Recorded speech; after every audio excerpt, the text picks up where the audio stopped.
नमस्कार, मैं राहुल देव, आप सभी का स्वागत है।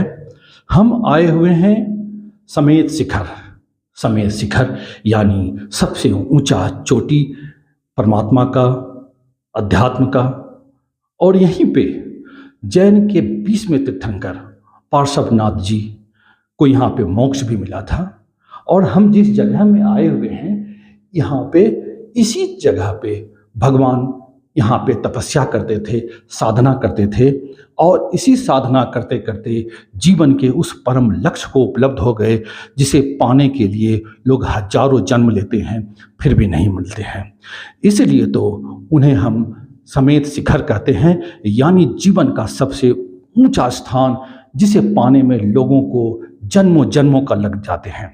तो जैन के जो 24 तीर्थंकर में से 20 तीर्थंकर थे पार्श्वनाथ जी, उसी का यहाँ पे ये स्थान है। यहीं पे वो अपनी तपस्या करते थे।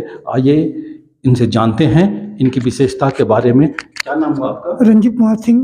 रंजीत जी, यहाँ की क्या विशेषता है इस गुफा में? यहाँ पे यही है कि ये पार्श्वनाथ भगवान की मोक्ष भूमि है। इसी शिला पे भगवान बैठ के तपस्या किए थे, यहीं से मोक्ष प्राप्ति किए हैं। यहाँ जगह नहीं होने के कारण ऊपर मंदिर बने, परिक्रमा करने की जगह नीचे नहीं है, इसके कारण ऊपर परिक्रमा करने के लिए ऊपर मंदिर विराजमान किए। ये कब बनाया गया कुछ? ये बहुत पुरानी है, ये जब भी अंग्रेज के समय की बात की जी। तो इसके बारे में और क्या है, कहाँ कहाँ से लोग आते हैं यहाँ पे? यहाँ से बहुत हर जगह से आते हैं, बम्बई, गुजरात, महाराष्ट्र, एमपी, अमेरिका, सब जगह से आते हैं लोग दर्शन करने के लिए। पार्श्वनाथ भगवान की मोक्ष भूमि गुफा में है, यहीं पे भगवान तपस्या करके यहीं से मोक्ष प्राप्ति की है।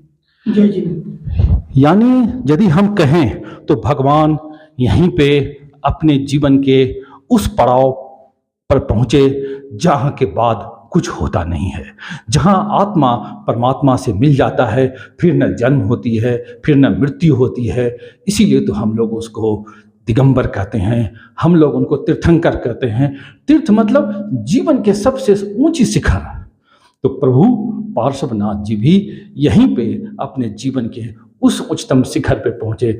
यहाँ के बाद कुछ होता नहीं है, सिर्फ वहाँ पे शून्य ही रह जाते हैं और कुछ बचता नहीं है। न जन्म होती है, न मृत्यु होती है। तो यह स्थान इतनी पवित्र है कि आप देख ले, बाहर से लोग आते हैं और यहाँ पे रह के कुछ देर बैठते हैं, मौन रहते हैं और उस अध्यात्म, उस ऊर्जा को अपने में समाहित करने की कोशिश करते हैं। तो जब भी आपको कहीं मौका मिले तो यहाँ पे जरूर आइए। थोड़ी सी कष्ट है, क्योंकि परमात्मा तक पहुँचने या जानने में थोड़ी कष्ट होती है, लेकिन बहुत आनंद आएगा। हम उम्मीद करते हैं कि आप यहाँ जरूर आएंगे, हमें जरूर बताइएगा। धन्यवाद।